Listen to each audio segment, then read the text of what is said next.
जय बोले कि हर हर महादेव, बम बम भोले। आज मैं श्री शिव महापुराण रुद्र संहिता सती खंड का 9वां अध्याय सुना रही हूँ। ब्रह्मा का संवाद सुनिए।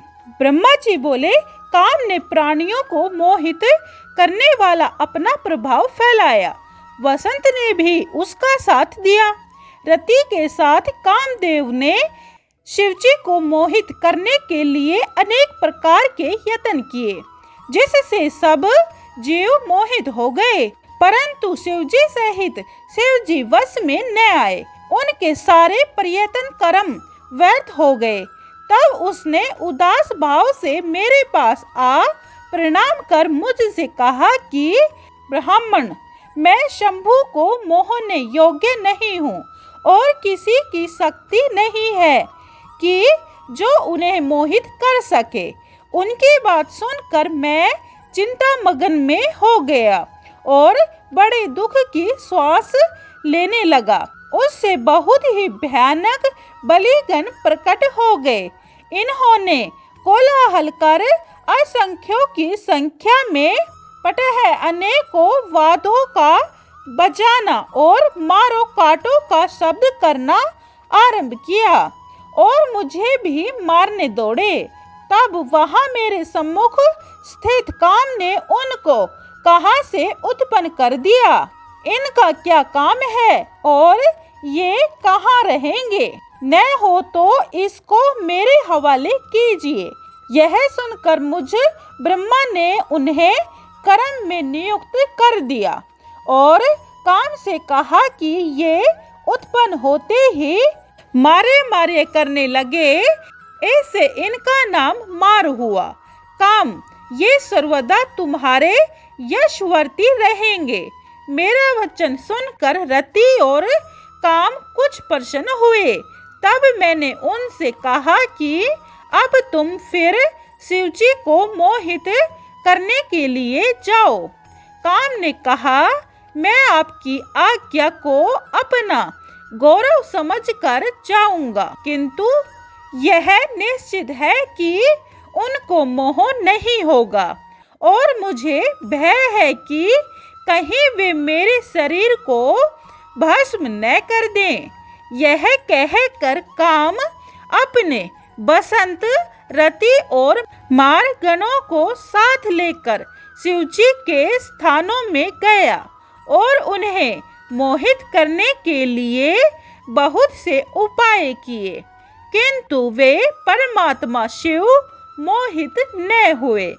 फिर वह काम लौटकर मेरे पास आया और मुझे प्रणाम कर बोला, हे ब्रह्मा जी, आप शिवजी को मोहित करने का उपाय कीजिए। शिवजी को मोहित करना मेरे लिए संभव नहीं। 9वां अध्याय समाप्तम। जय भोले की। 10वां अध्याय ब्रह्मा विष्णु संवाद। ब्रह्मा जी बोले, नारद, काम के चले जाने पर श्री महादेव जी को मोहित करा देने का मेरा अहंकार था, वह भी चूर हो गया। परंतु मैं यह विचार करता ही रहा कि क्या युक्ति करूं कि जिससे महात्मा शिवजी स्त्री ग्रहण कर ले। मैंने विष्णु का स्मरण किया। पीतांबरधारी श्री हरि शीघ्र ही मेरे पास प्रकट हो गए। मैंने उनकी गदगद वाणी से स्तुति की। उससे प्रसन्न हो भगवान विष्णु मुझसे बोले कि विधे, कहो किस लिए मेरा स्मरण किया है। तब एक दीर्घ निश्वास लेकर हाथ जोड़ प्रणाम कर मैंने देवादिदेव विष्णु से कहा कि मैंने रुद्र के सम्मोहनार्थ सपरिवार मारगण और वसंत के साथ काम को भेजा था, परंतु सब निष्फल हुआ। तब श्री हरि जी मुझसे बोले कि पितामह, ऐसा तुम क्यों करना चाहते हो? पहले अपना सब विचार सत्य सत्य कहो। ब्रह्मा जी कहते हैं, तब मैंने कहा कि सृष्टि आरंभ में जब हुई और छाती से धर्म, मन से काम और देह से प्राणी उत्पन्न हुए। तब उन कन्या को देखकर मुझे मोह उत्पन्न हो गया और उसकी माया से मोहित होकर मैंने उस कन्या को कुदृष्टि से देखा। तब उसी महादेव जी ने आकर मुझे और मेरे पुत्रों को धिक्कारा, मेरे पुत्रों के समक्ष मेरी निंदा की। इसका मुझे बड़ा दुख है। केशव, अब वह भी स्त्री ग्रहण करे, तब मेरा दुख दूर होगा और तब मैं सुखी होऊंगा। नारद जी, मेरी ऐसी बात सुनकर मधुसूदन हंसे और अपनी वाणी से मुझे प्रसन्न करते हुए बोले, हे विधे, आप सब लोगों के कर्ता और देववक्ता होकर ऐसे महामूढ़ मति वाले क्यों हो गए? तुम शिवजी से ईर्ष्या त्याग दो। यदि तुम्हारे विचार से शिवजी को स्त्री ग्रहण करना ही है तो पार्वती के उद्देश्य से शिवजी का स्मरण कर तप करो। अपने उद्देश्य से हृदय में पार्वती का ध्यान करो। यदि वह भगवती प्रसन्न हो जाएगी तो तुम्हारे सब काम पूर्ण हो जाएंगे। वह सर्वगुण संपन्न पार्वती अवतार ले लोक में किसी की कन्या हो जाएगी और वह शीघ्र ही शिवजी की पत्नी होगी। इसके लिए दक्ष को आज्ञा दो कि वह तप करे, जिसकी भक्ति से पार्वती उसके यहाँ उत्पन्न हो जाएगी। तब कहीं दक्ष के यहाँ सती नाम से पार्वती का अवतार होगा। विष्णु यह कह वह अंतर्ध्यान हो गए। 10वां अध्याय समाप्तम। जय भोले की। 11वां अध्याय काली आख्यान सुनिए। नारद जी बोले, विष्णु जी के चले जाने पर क्या हुआ? ब्रह्मा जी कहने लगे कि तब मैं शुभा प्रिया देवी दुर्गा का स्मरण करने लगा। मैं उन्हें प्रणाम कर यह कहता रहा कि देवेश्वरी, मेरा कार्य करो। मेरी इस प्रकार की स्तुतियों से योग निद्रा में चामुंडा मेरे समक्ष प्रकट हो गई। उनकी कजल सी कांति, रूप सुंदर और दिव्य, वह 4 भुजाओं वाली सिंह पर बैठी हुई भक्तों को वर देने के लिए वर कलश हाथ में लिए चली आई।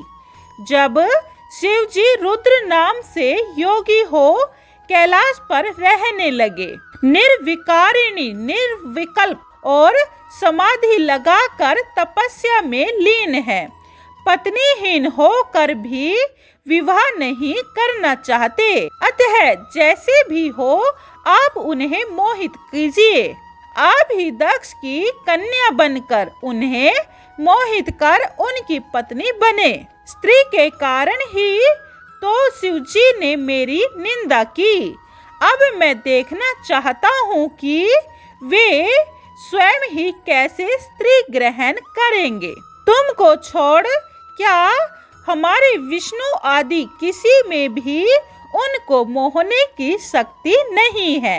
अतएव आप दिव्य रूप धारण कर दक्ष की कन्या बन और योगी शंकर की पत्नी बन जाइए। क्षीर सागर के उत्तरी तट पर आपकी प्राप्ति के लिए दक्ष तपस्या कर रहे हैं।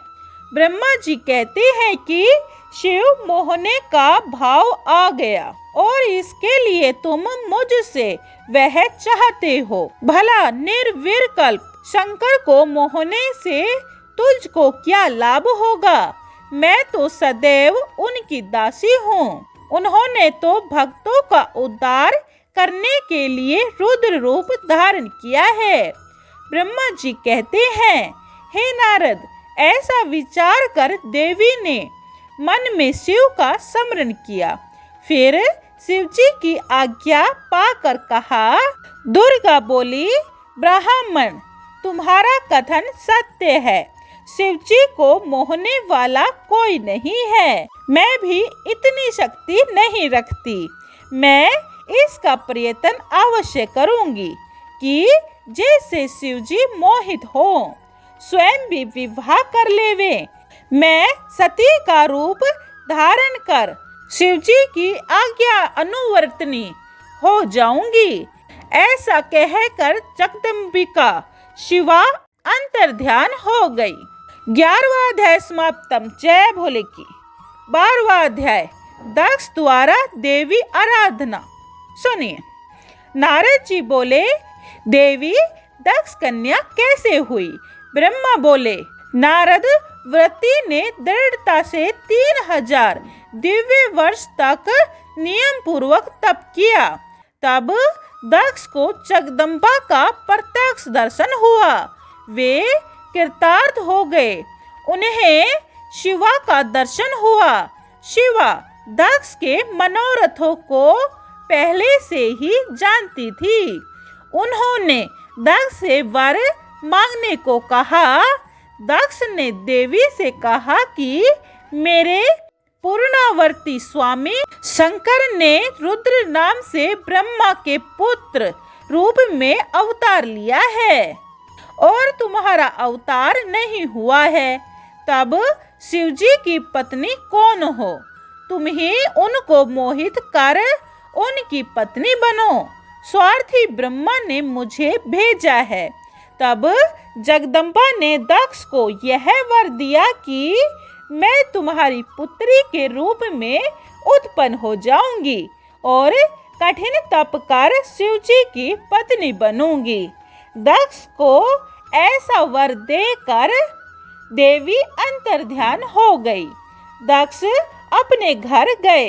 12वां अध्याय समाप्तम। 13वां अध्याय ब्रह्मा नारद संवाद। सुनिए।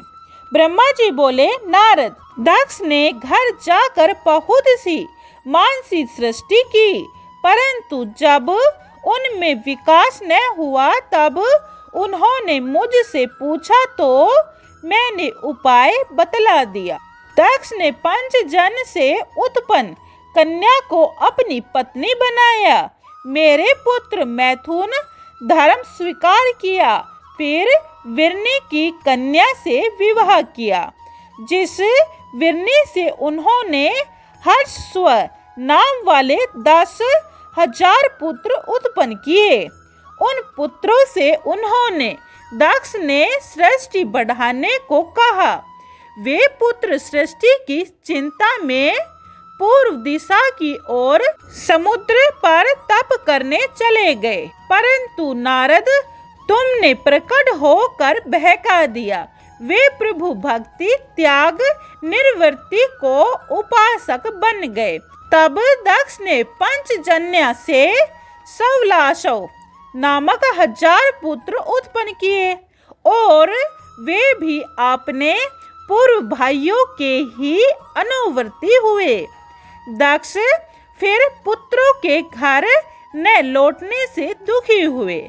इस बार उन्हें ऐसा आघात पहुंचा कि उन्होंने तुम्हें दुष्ट कहा और जो उसी समय बहुत से देवता वहां आ गए थे, उनके सामने ही दक्ष ने तुम्हारी बहुत निंदा की और यह शाप भी दे दिया कि तूने पृथ्वी पर मेरे पुत्रों को बहकाकर मेरा अकाज किया है, इसीलिए तेरे चरण पृथ्वी पर कहीं स्थिर न रहेंगे।